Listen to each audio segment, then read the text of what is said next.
नमस्कार प्रिय विद्यार्थियों। आज हम संत कबीर जी के बारे में पढ़ेंगे। उनकी जीवनी के बारे में, उन्होंने योग के क्षेत्र में क्या योगदान दिया। UGC yoga net unit first के अंदर जो सिलेबस में है, संत कबीर जी का परिचय। संत कबीर जी जो हैं वह निर्गुण धारा से हैं और ज्ञानाश्रयी शाखा में इनका नाम आता है। कबीर जी, इनकी उत्पत्ति के संबंध में अनेक प्रकार के प्रवाद प्रचलित हैं। कहते हैं काशी में स्वामी रामानंद का एक भक्त ब्राह्मण था, जिसकी किसी विधवा कन्या को स्वामी जी ने पुत्रवती होने का आशीर्वाद भूल से दे दिया। फल ये हुआ कि उसे एक बालक उत्पन्न हुआ, जिसे वह लहर तारा के ताल में पास फेंक आई। अली या नीरू नाम का जुल्हा, जिसे हम नीमा और नीरू भी कहते हैं, अली या नीरू नाम का जुल्हा उस बालक को अपने घर उठा लाया और पालने लगा। यही बालक आगे चलकर कबीर दास हुआ। कबीर का जन्म काल जेठ सुदी पूर्णिमा सोमवार के दिन विक्रमी संवत 1456 यानी 1398 ईस्वी में माना जाता है। कहते हैं कि आरंभ से ही कबीर में हिंदू भाव से भक्ति करने की प्रवृत्ति लक्षित होती थी, जिसे उसे पालने वाले माता पिता न दबा सके। वे राम राम जपा करते थे और कभी कभी माथे पर तिलक भी लगा लेते थे। इससे सिद्ध होता है कि उस समय में स्वामी रामानंद का प्रभाव खूब बढ़ रहा था और छोटे बड़े ऊंच नीच सब ग्रुप के सब तृप्त हो रहे थे। अतः कबीर पर भी भक्ति का यह संस्कार बाल्यावस्था से ही यदि पड़ने लगा हो तो कोई आश्चर्य नहीं। रामानंद जी के महात्म्य को सुनकर कबीर के हृदय में शिष्य होने की लालसा जगी होगी। ऐसा प्रसिद्ध है कि एक दिन वे एक पहर रात रहते ही उस पंचगंगा घाट की सीढ़ियों पर जा पड़े, जहाँ से रामानंद जी स्नान करने के लिए उतरा करते थे। स्नान को जाते समय अंधेर से रामानंद जी का पैर कबीर के ऊपर पड़ गया। रामानंद जी बोल उठे, राम राम कह। कबीर ने उसी को गुरु मंत्र मान लिया और वे अपने को रामानंद जी का शिष्य कहने लगे। वे साधुओं का सत्संग भी करते थे और जुलाहे का काम भी करते थे। कबीर पंथ में मुसलमान भी है।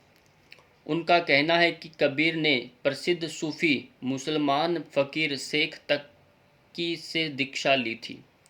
वे उस सूफी फ़कीर को ही कबीर का गुरु मानते हैं। ऊंची के फ़कीर, ऊजी के पीर और शेख तकी चाहे कबीर के गुरु न रहे हों, पर उन्होंने उनके सत्संग से बहुत सी बातें सीखी, इसमें कोई संदेह नहीं। कबीर ने शेख तकी का नाम लिया है, पर उस आदर के साथ नहीं लिया जिस आदर के साथ गुरु का नाम लिया जाता है। जैसे घट घट है अविनाशी सुनहु तकी तुम शेख। इस वचन में कबीर ही शेख तकी को उपदेश देते जान पड़ते हैं। कबीर ने मुसलमान फ़कीरों का सत्संग किया था, इसका उल्लेख उन्होंने किया है। वे झुंसी, जौनपुर, मनिकापुर आदि गए थे, जो मुसलमान फ़कीरों के प्रसिद्ध स्थान थे। मानिकपुर ही कबीर बसेरी, मदहती सुनी शेख तकी केरी। ऊजी सुनी जौनपुर थाना, झुंसी सुनी पीरन के नामा। पर सबकी बातों पर संचय करके भी अपने स्वभावानुसार वे किसी को ज्ञानी या बड़ा मानने को तैयार नहीं थे। सबको अपना ही वचन मानते ही को कहते थे। शेख अकरदी सकरदी तुम मानहु वचन हमार, आदि अंत ओ जुग जुग देखू दिठी पसारी। आरंभ से ही कबीर हिंदू भाव की उपासना की और आकर्षित हो रहे थे। अतः उन दिनों जबकि रामानंद जी की बड़ी धूम थी, अवश्य वे उनके सत्संग में भी सम्मिलित होते रहे होंगे। जैसे आगे कहा जाएगा, रामानुज की शिष्य परंपरा में होते हुए भी रामानंद जी भक्ति का एक अलग उदार मार्ग निकाल रहे थे, जिसमें जाति पांति का भेद और खान पान का आचार दूर कर दिया गया था। अतः इसमें कोई संदेह नहीं कि कबीर को राम नाम रामानंद से ही प्राप्त हुआ। पर आगे चलकर कबीर ने राम रामानंद के राम से भिन्न हो गए। अतः कबीर को वैष्णव संप्रदाय के अंतर्गत नहीं ले सकते। कबीर ने दूर दूर तक देशाटन किया, हठ योगियों तथा सूफी मुसलमानों फकीरों का भी सत्संग किया। अतः उनकी प्रवृत्ति निर्गुण उपासना की ओर दृढ़ हुई। अद्वैतवाद के स्थूल रूप का कुछ परिज्ञान उन्हें रामानंद जी के सत्संग से पहले ही था। फल ये हुआ कि कबीर के नाम धनुर्धर साकार नाम नहीं रह गए, वे ब्रह्म के पर्याय हुए। दशरथ सुत तीहू लोक बखाना, राम नाम का मर्म है आना। सारांश ये है कि जो ब्रह्म हिंदुओं की विचार पद्धति में ज्ञान मार्ग का एक निरूपण था, उसी की कबीर ने सूफियों के ढर्रे पर उपासना का ही विषय नहीं, प्रेम का भी विषय बनाया और उनकी प्राप्ति के लिए हठ योगियों की साधना का समर्थन किया। इस प्रकार उन्होंने भारतीय ब्रह्मवाद के साथ सूफियों के भावात्मक रहस्यवाद, हठ योगियों के साधनात्मक रहस्यवाद और वैष्णवों के अहिंसावाद तथा प्रपत्तिवाद का मेल करके अपना पंथ खड़ा किया।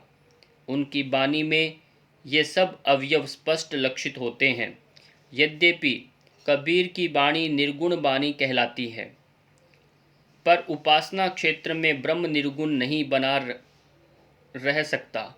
सेव्य सेवक भाव में स्वामी में कृपा, क्षमा, औदार्य और आदि गुणों का आरोप ही हो जाता है। इसलिए कबीर के वचनों में कहीं भी निरुपाधि निर्गुण ब्रह्म सत्ता का संकेत मिलता है। जैसे पंडित मिथ्या करु विचारा, ना वह सृष्टि न सृजनहारा। ज्योति स्वरूप काल नहीं ऊहुआ, वचन न आही शरीरा। थूल अथूल पवन नहीं पावक, रवि शशि धरणी न नीरा। और कहीं सर्ववाद की झलक उनमें देखने को मिलती है। जैसे आप ही देवा आप ही पाती, आप ही कुल आप ही है जाति। और कहीं कहीं पर स उपाधि ईश्वर को भी देखने को मिलता है। साईं के सब जीव हैं, कीरो कुंजर दोए। कीरी कुंजर दोहे। कीरी यहाँ चिंटी और कुंजर हाथी दोनों ही साईं के जीव हैं। सारांश ये है कि कबीर में ज्ञान मार्ग की जहाँ तक बातें हैं, वे सब हिंदू शास्त्रों की है, जिनका संचय उन्होंने रामानंद जी के उपदेशों से किया। माया, जीव, ब्रह्म, तत्वमसि, 8 मैथुन, त्रिकुटी, 6 रिपु इत्यादि शब्दों का परिचय उन्हें अध्ययन द्वारा नहीं, सत्संग द्वारा ही हुआ। क्योंकि वे, जैसा कि प्रसिद्ध है, कुछ पढ़े लिखे न थे। उपनिषदों का कि ब्रह्म विद्या के संबंध में वे क्या कहते हैं? तत्वमसि इनके उपदेशा, ई उपनिषद कही संदेशा।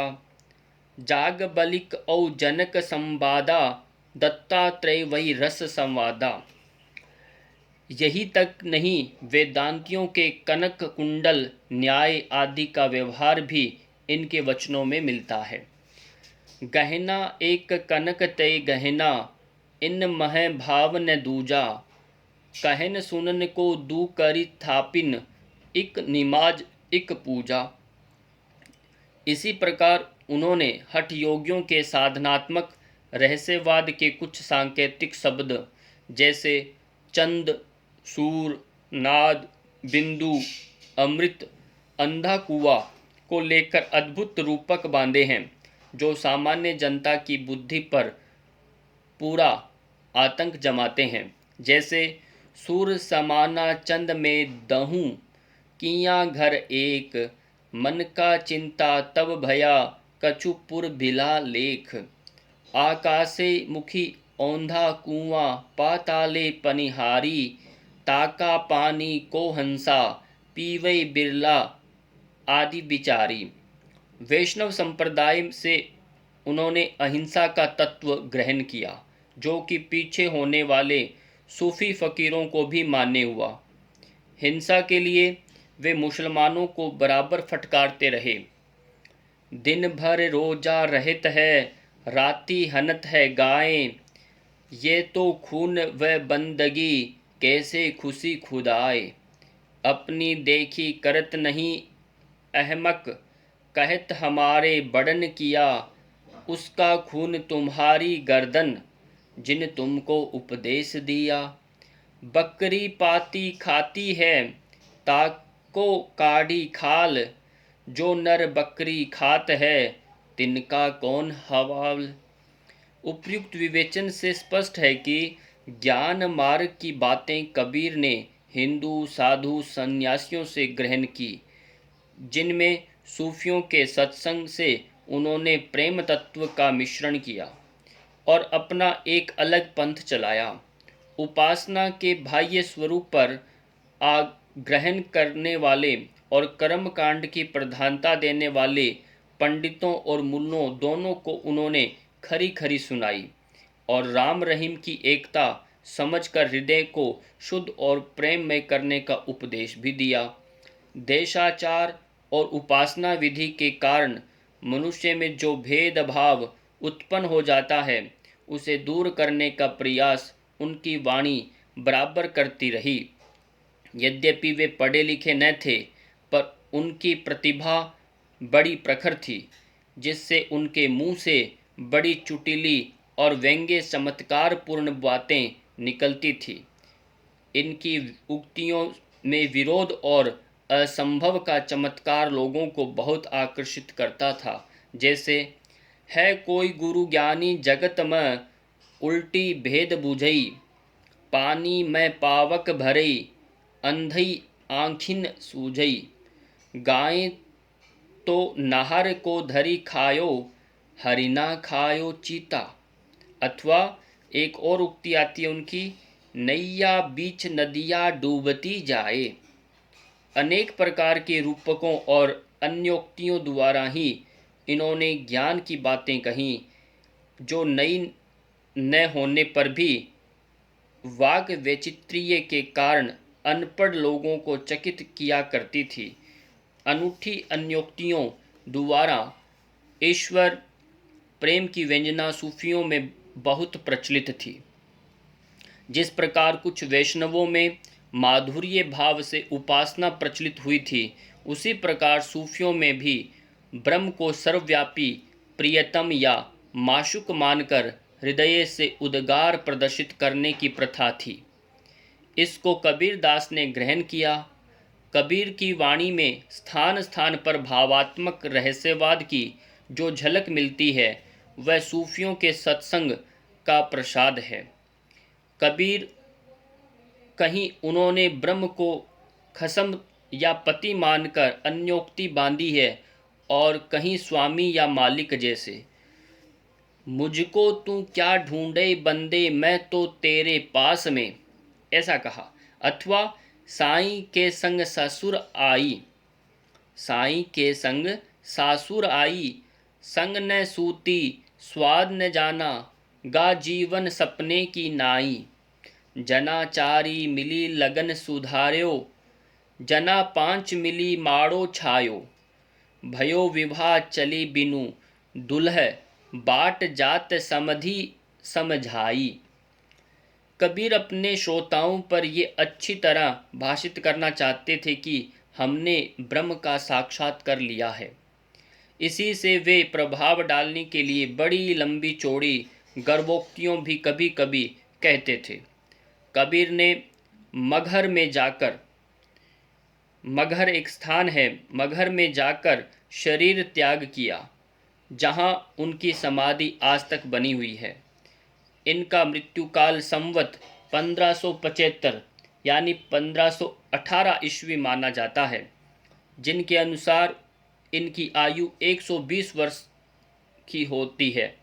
कहते हैं कि कबीर की वाणी का संग्रह उनके शिष्य धर्मदास ने संवत 1521 में किया था, जबकि उनके गुरु की अवस्था जो थी वो 64 वर्ष की थी।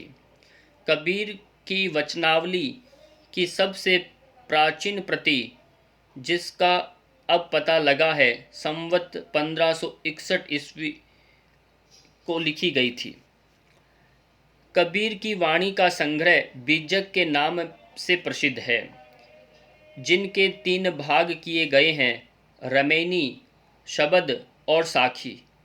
इसमें वेदांत तत्व, हिंदू मुसलमानों को फटकार, संसार की अनित्यता, हृदय की शुद्धि, प्रेम साधना की कठिनता, माया की प्रबलता, मूर्ति पूजा, तीर्थाटन आदि का असारता, हज, नमाज, व्रत, आराधना की गौणता इत्यादि अनेक प्रसंग हैं। सांप्रदायिक शिक्षा और सिद्धांत के उपदेश मुख्यतः साखी के भीतर है, जो दोहों में है। इसकी भाषा सदुकड़ी और राजस्थानी पंजाबी मिली खड़ी बोली है, पर रमैनी और सवद में गाने के पद हैं, जिसमें काव्य की ब्रजभाषा और कहीं कहीं पूर्वी बोली का भी व्यवहार है। खुशरो के गीतों की भाषा भी हम ब्रज दिखा आए हैं। इससे ये स्पष्ट हो जाता है कि गीतों के लिए काव्य की ब्रजभाषा भी स्वीकृति थी। कबीर का ये पद देखिए, हो भली अब देखोहि तोहि, अहनिश आतुर दर्शन कान्हि ऐसी व्यापी मोही, नैन हमारे तुमको चाहे, रति न माने हारी, विरह अगिनी तन अधिक जरावई, ऐसी लेहू बिचारी, सुनहु हमारी दादी गोसाई, अब जनी करहु अधीर, तुम धीरज मैं आतुर, स्वामी कांचे भाड़े नीर, तुम दिनन के बिछोरे माधव, मन नहीं बाधी धीर, दे छाता तुम मिलहु कृपा करे, आरतिवंत कबीर। इस तरह से सूर के पदों को भी यही भाषा है। और यहाँ इन्होंने भाषा बहुत इनकी परिष्कृत और परिमार्जित न होने पर भी कबीर की उक्तियों में कहीं कहीं विलक्षण प्रभाव और चमत्कार हैं। प्रतिभा उनमें बड़ी प्रखर थी, इसमें कोई संदेह नहीं है। कहा जाता है उनकी शादी हुई, पत्नी उनकी लोई है और पुत्र एक पुत्री का उनका जन्म हुआ। पुत्र का नाम कमाल और पुत्री कमाली है। इस तरह से संत कबीर जी का पूरा जीवन निर्गुण विचारधारा, योगियों और ये जैसे हम तरह कहते हैं संप्रज्ञात और असंप्रज्ञात समाधि के लिए जो उन्हें अपने चित्त को शांत करने की जो बातें कही, वो उनके पूरे जीवन में प्रदर्शित होती है। कबीर जी का जो मृत्यु निधन है 1518 ईस्वी में बस्ती के निकट मगहर में हुई थी। इस तरह से ये जीवन परिचय आपको अच्छा लगा होगा। इसी के साथ आप सबका बहुत बहुत धन्यवाद।